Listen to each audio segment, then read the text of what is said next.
Hey guys, Romie here. So this is the recap for Big Brother 18, season, episode 3. And it starts off with, of course, Jozea. Oh, they love him. No, they don't. No, they don't, buddy. You're the one they're gunning after. And of course, I watched the live feed, so I already know how they really feel. I already know who got put up and who isn't put up anymore, but we'll focus on what's currently going on in the show. So, everyone's trying to pretend like, and when I say everyone, half of the house is trying to pretend like they had no idea that Jozea was going to go up, that it's such a travesty, and you could just see that. It's funny how, Victor, Paul, Jozea are just like, Nicole, we're coming after you. Nicole, we're coming after you. I'm like, stop it. See, you guys are the first three to go. The only reason why you may stay in the house for a certain period of time is only because you can win competitions, which is really important, especially this season. But aside from that, that's why I tried to say before, where you can't have that big mouth in the house. I mean, that's the thing. You can have an opinion, but keep it to yourselves, because you're going to piss people off. You're going to make too many waves in the beginning. That's what happens with a bunch of newbies. They go into the house, they're so excited, and they want to show all sides of their personality, or they want to come off at this truly strong personality, and you just get kicked out in the end. It's so funny seeing Davon trying to pretend like, oh my gosh, I can't believe it. Because remember, Davon and Jozea are on the same team, and Jozea is just like, still on this whole, he's the Messiah thing, and I'm coming for that B, meaning... meaning Nicole. And it's funny, after he says that, Davon turns, it's just like, Lord child, this boy over here. And Paulie, of course, just wants to talk to Nicole for a second. It's just like, so yeah, you put me up, oh my gosh, I can't believe it. And she's like, I know, Cody's gonna be so mad at me. I forgot how cute and innocent Nicole really is. But again, Jozea is just on this whole thing of, well, of course, who else was she going to put up? Who else was she going to put up? I don't care. And this is when Jozea admits, which we already knew, that he's been going around the house just saying all this stuff about her. And everyone's like, what are you doing? Are you trying to stay there? And they're like, did you talk to her at all? It's like, no, why would I talk to her? And that's the one thing that I do appreciate, until he went and actually talked to her. Because, like, at least if you're going to talk smack about someone, don't go and make kiss their butt. Kiss them in the face, hit them when their back is turned, type of thing.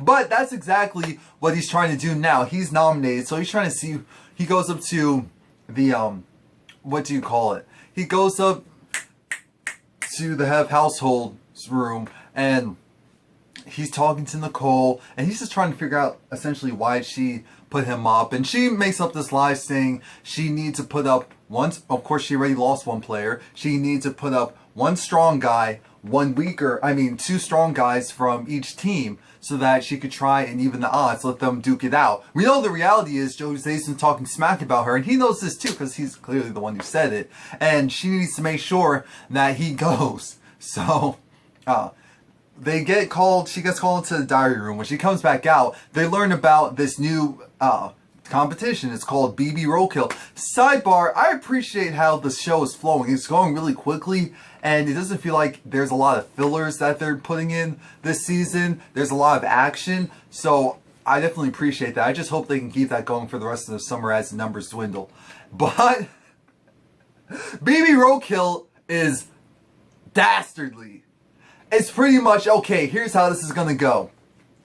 So yeah, you thought you knew Big Brother before, but you really don't know Big Brother, because not only is this competition going to be played by everyone, it gets played by everyone, and every time there's a nomination, and how it works is, you have the opportunity to, of course, win. You get to pick a third person to put up to be nominated.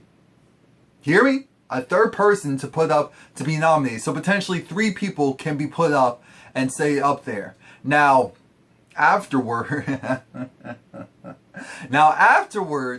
the other thing is, it will be done in secret. So you won't know who's the winner of it. So the winner can go and lie and pretend like he or she didn't win. And that way they can keep the anonymity going and make things more interesting. And I appreciate that factor. But the last part is, you can even nominate people on your own team.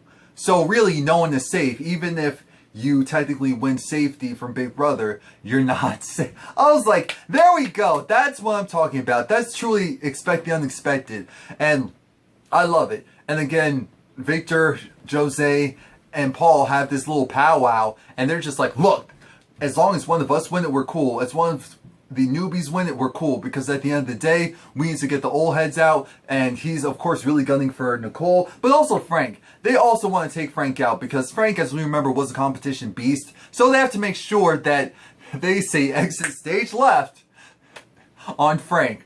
And Frank knows this. I feel like he's very aware of the fact that he has a huge target on his back, even though Nicole's the one making all the big moves this week. But I do love the fact that did anyone notice how Devon really played the whole Mama Day character this season so far? I know this is only episode 3, but she was able to go and make good with half of the house, with a portion of the house, or a third or fourth of the house, with the newbies. Like, all the newbies like her, and she pretty much went and did her homework. She went around to all of them, and she enlisted pretty much Tiffany. She talked to Sakaya, and it was funny. She didn't have to do much convincing, because remember, originally Sakaya was like, oh, she definitely wants to get the old heads out.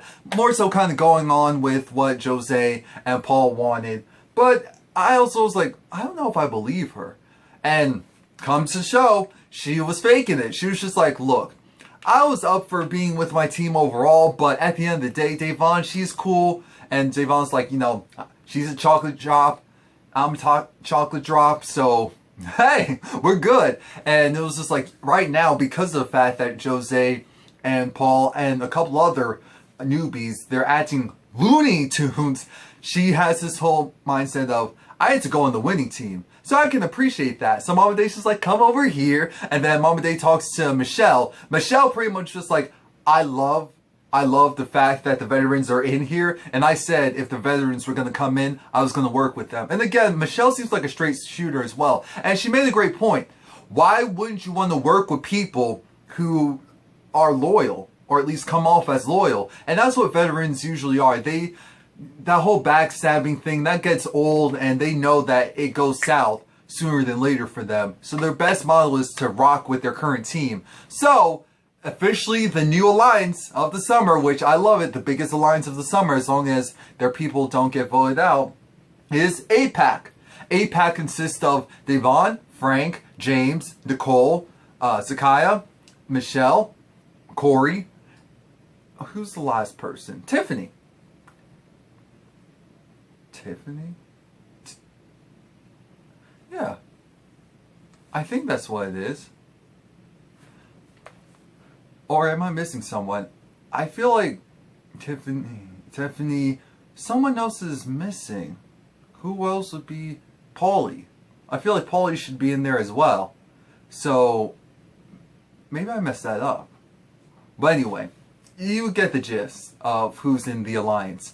But that's definitely going to be the alliance to watch, because they actually seem credible. They can all win competitions in their own way, or at least have a good social game, or at least be able to calm other people down, be rational. I'm liking this more rational Devon versus last season. She's still as funny as ever. She's still as snarky as ever. I love it in the confessionals, but she's keeping it cool. And so here's how the BB Roadkill works. You're going to go in an RV, and again, I'm assuming each time it changes or something like that, hopefully, or maybe not. But how it works is there's 3 buttons. There's a button on the gas, there's a button on the steering wheel, there's a button on the clutch. Now, what you have to do is keep your hands, keep some body part on all of these buttons at the same time, because you have to go and strip into your bathing suit. You're wearing a trap suit, and the goal is to do it in the least amount of time. Now, of course, this goes by a number of 30s. So, how it works is, if you take one hand off of the button, then it goes times 30. If all 3 are off, then it's times 120. Now, Nicole's the first to go. And I thought she did pretty well, but who ends up winning? Frank. Frank ends up winning. And the weird thing, I didn't realize how good Frank of a liar Frank is.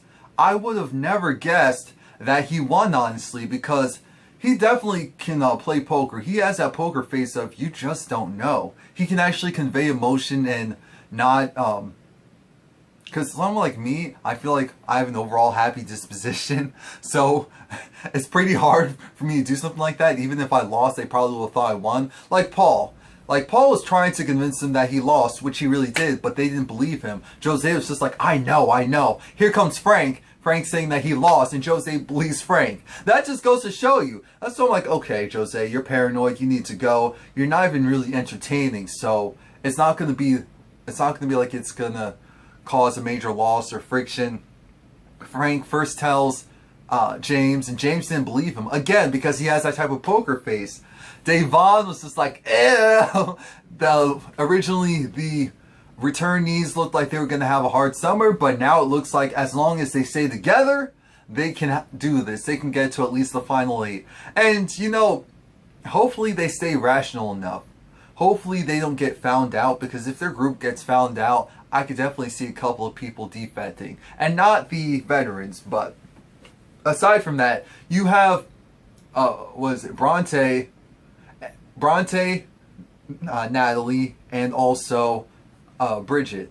Bridget, who we're going to find out what happens to her, but they want to do an all-girls alliance. And I'm like, oh, they're all so cute and bubbly and giggly, and they're basically going to be called, what is it, the 3 Spies or something like that. But they're outside making their code names for the alliance. One's going to be Spunky Spies, one's going to be called Wifey Spies, that's Bronte. Spunky Spies is Bridget, and I forgot what Natalie's was. But I'm like, who's doing the thinking here? Clearly the wrong people, because they did this in front of Tiffany. So of course now Tiffany's going to have this information and go back to the 8-pack. Like, come on now. So, aside from... they're so stupid. They're so cute, but they're so stupid. So, oh yeah, please like, comment, subscribe. I'll be doing these every episode. But they have to decide now, okay, who are they going to put up as the third nominee? Who are they going to put up? They're thinking either Paul or Bridget. And I'm thinking, okay, Paul makes sense. Bridget, not so much, only because if you put up Bridget, you potentially may have Paul go and play for Jose, and then what? So what they decide to do is they decide to go and but actually before that they get their punishments, and as you may or may not know, it's the pixelations. It's a pixelation costume. They have to wear it for 1 week. And it's funny because the guys are rocking it and the girls are loving it. The girls are fawning over the guys. Because I was wondering over the live feeds and the picture, I was like, why are these girls, like, what's going on here? I was just like, oh, because the guys are pretty much, the in-shape guys are pretty much naked for a good week. And then the girls are just like, this is some bull. I felt bad for Michelle because Michelle has sunburn all on her back. On her legs, so she's just like, this is some bull. So they get to the nomination ceremony, and Nicole, of course, does the intro, and they have an animation going for the roadkill, and it goes and divulges what happens. And who gets picked? Paul. Bobblehead. Inflated Paul. Paul just looks like an inflated character. I don't know why, he just looks like an inflated character. So now it's Paul, Jose, and Paulie. But we know what happens next. Spoiler alert, if you do not know. Spoiler alert. No, I'm not going to waste it. Yes, ma'am. This is a spoiler alert on who wins. The spoiler alert is that Paul wins. He takes himself off, of course. And Bridget gets put up. That's the spoiler alert. Please come back, what is it, Wednesday? For another recap, and then Thursday for the live eviction. The first live eviction of the summer!